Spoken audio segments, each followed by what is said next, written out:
Hi,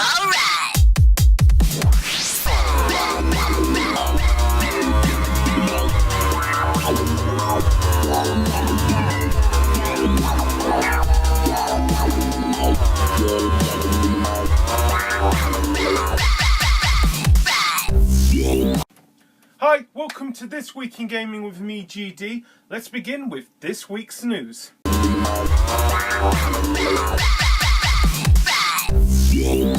First, in this week's news, everyone knows the Wii U is a console that is suffering. Its shortcomings are multi-pronged, and according to an anonymous source, Nintendo could already be working on a new next-gen console. The Wii U struggles stem from the hardware itself falling somewhere between last and current gen, faring better than the Xbox 360 and PS3, but unable to compete directly with the Xbox One and PS4 in terms of performance.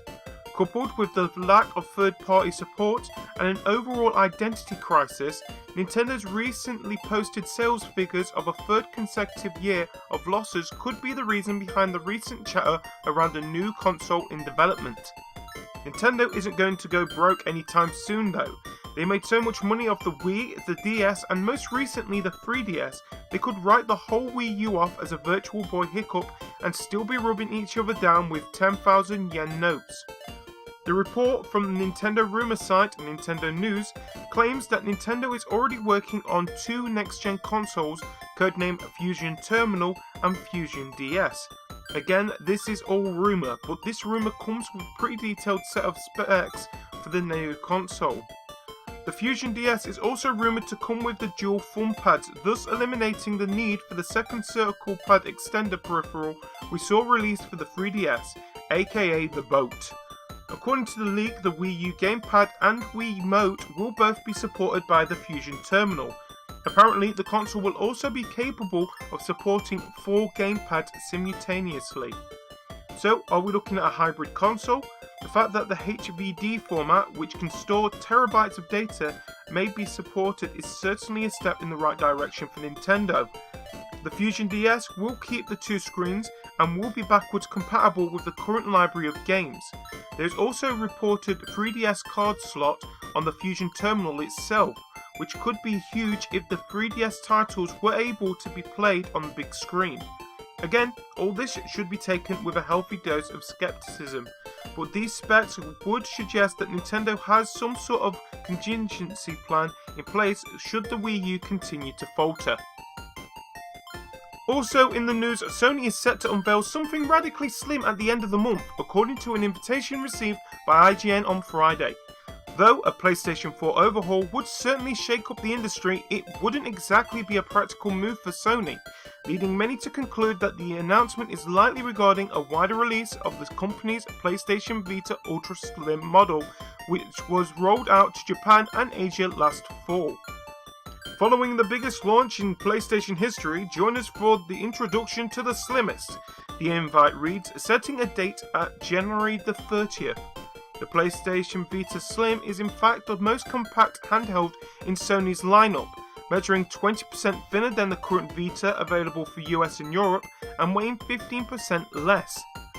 The device also contains a 5-inch LED screen, dropping the OLED display from the previous model, and comes with 1GB of internal storage that will now let people play games without their needing to buy a separate memory card. Beyond those tweaks and the additional array of 6 colours available for Japan and Asia units at the moment, the PS Vita Slim doesn't bring too dramatic a change to the handheld.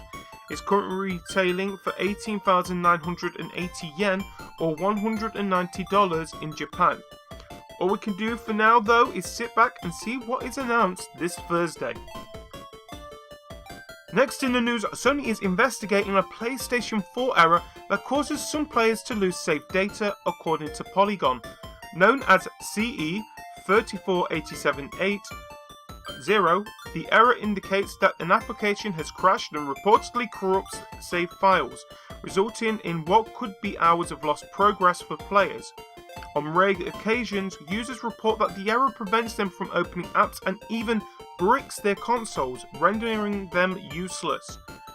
Hundreds of PS4 owners have taken to the message boards to express their frustration. The 37-page thread on the PlayStation forum shows players losing saved data for games like Resogun, Battlefield 4, FIFA 14, NBA 2K14, Assassin's Creed Black Flag, and others.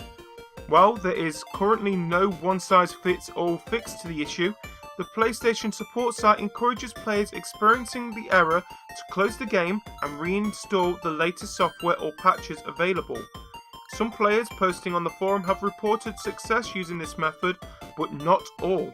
If the problem persists, Sony recommends backing up the saved data and then initializing the console, or reaching out to Sony if additional support is needed. Finally, in this week's news, YouTube users were offered money by Microsoft to speak positively of Xbox One and include footage of Xbox One games in their videos, a new report has revealed. The scheme was advertised to Machinima users via email. There's nothing too surprising about that. YouTube channels often include sponsors or create commercially motivated content. What is unusual is the extensive non-disclosure agreement that participants were made to sign, which forced them to keep their part in the scheme and its very existence private. Once signed up, Microsoft promised to pay participants an additional $3 per 1,000 video views. Ars Technica revealed in a deal organised through Machinima and offered it to video partners via email. It was also promoted via a now deleted Twitter message by Machinima's UK community manager. Qualifying videos had to include at least 30 seconds of Xbox One gameplay and have the user mention Microsoft's console by name. A user then needed to tag the video XB1M13 for Microsoft to find and verify.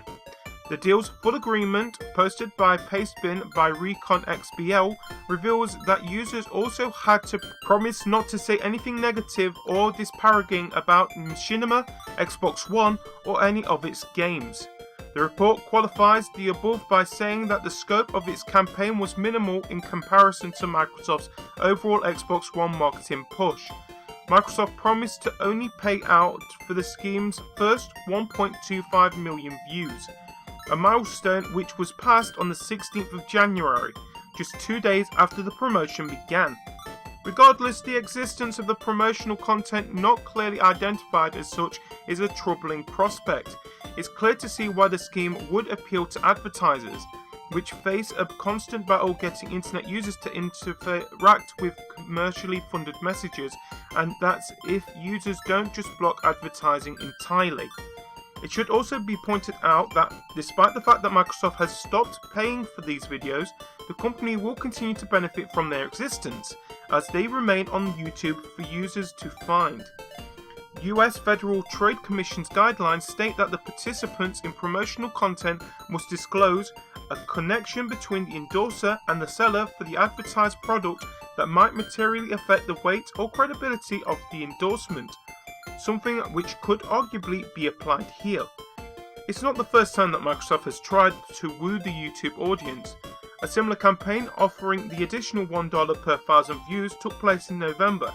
The company also gave away Xbox Ones to high-profile YouTube users before the console launched to allow them to start creating content featuring the platform as soon as possible. Machinima has responded to the accusation that it was deceiving viewers by stating its Xbox One promotion videos were typical marketing partnership, and otherwise dodging the question entirely. Here's the company's official statement on the matter. This partnership between Machinima and Microsoft was a typical marketing partnership to promote Xbox One in December. The Xbox team does not review any specific content or provide feedback on content. Any confidentiality provisions, terms, or other guidelines are standard documents provided by Machinima. For clarity, confidentiality relates to the agreements themselves, not the existence of the promotion. Microsoft has also asked Machinima to mark videos made as part of its paid-for Xbox One content deal as advertising. Microsoft was not aware of the individual contacts Machinima had with their content providers as part of this promotion, and we didn't provide feedback on any of the videos, a spokesperson told Eurogamer. We have asked Machinima not to post any additional Xbox One content as part of its media buy, and we have asked them to add disclaimers to the videos that were part of this program indicating they were part of paid advertising.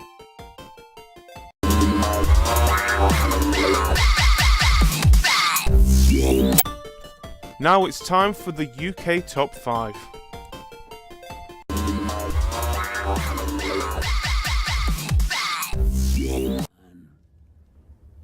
And even I dare ask.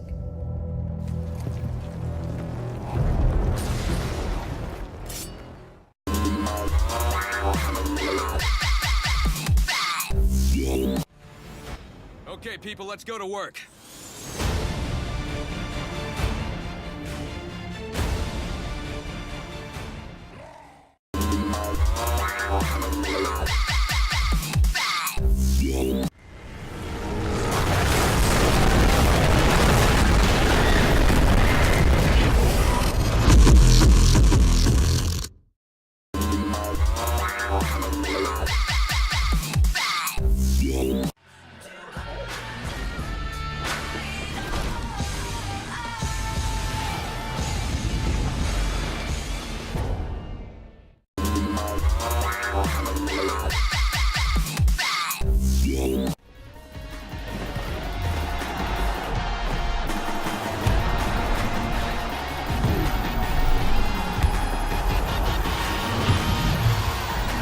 Spazio verticale, Balotelli,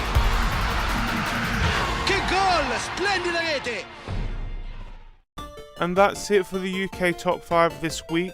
To check the full Top 20, just click on the links in the details below.